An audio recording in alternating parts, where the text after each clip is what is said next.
पक्को kilo. पक्को kilo Hyderabad Sindh Pakistan में एक वाक़िअ तारीख़ी किलो है जेको पंहिंजे मुनफ़रिद तारीख़ी अहमियत ऐं तामीराती अंदाज़ जे करे मशहूर है।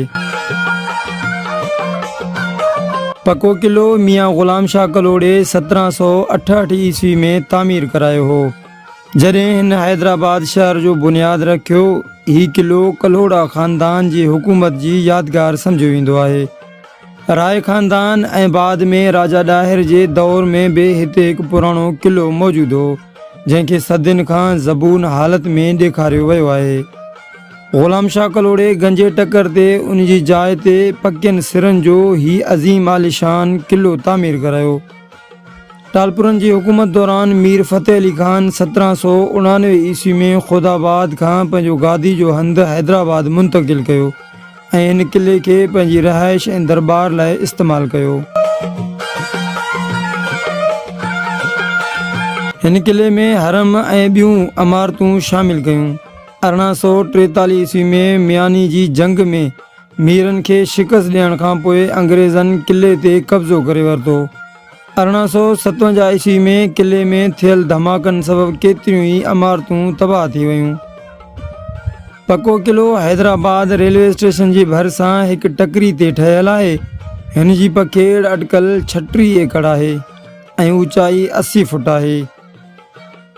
किलो पंजकुंडी ऐं बेज़वी शिकिल जो आहे जेको पकियनि सिरनि ऐं गच मां ठहियलु आहे।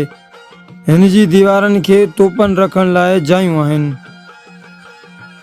पक्को किलो सिंध जी तारीख़ विरसे जो हिकु अहम हिसो आहे। ही किलो केतिरनि ई तारीख़ी वाक़िअनि जो शाहिद रहियो आहे। विरहाङे खां पोइ उनखे आरज़ी तौरु हिंदुस्तान खां आयल महाजरनि लाइ पनाहगाह तौरु इस्तेमालु कयो वियो। अॼु बि किले जे अंदरि हज़ारे माण्हू रिहाइश पज़ीर आहिनि जंहिं सबबु उन जी असल हालत बरक़रार रखणु मुश्किल थी वई आहे। ही किलो पंहिंजी दिफ़ाई अहमियत ऐं मुनफ़रिद फ़न तामीर जे करे मशहूरु आहे। किले जे अंदरि मीर ग़ुलाम शाह कलोड़े पंहिंजी रिहाइश लाइ हिकु महल ठारायो हो जंहिंखे शीश महल जहिड़ो चयो वेंदो हो ऐं दीवान आम ऐं ख़ासि पिणु ठाराया विया। किले जे अंदरि शाह मकी जी मज़ार पिणु मौजूदु आहे। बदकिस्मती सां वक़्तु गुज़रण सां गॾु ही किलो तबाही जो शिकार थी रहियो आहे ऐं उन जी बहाली लाइ फ़ौरी तवजह जी ज़रूरत आहे। सिंध जा क़ौम परस्त ऐं बाशऊर माण्हू किले खे क़ौमी विरसो करार ॾेई उन जी असल हालत बहाल करण जो मुतालबो कंदा रहनि था। जेकॾहिं वीडियो पसंदि अचे त महिरबानी करे असांजे हिन यूट्यूब चैनल खे सब्सक्राइब कंदा जीअं ईंदड़ वक़्त में अहिड़ा मालूमाती वीडियो अव्हां ताईं पहुची सघनि। महिरबानी।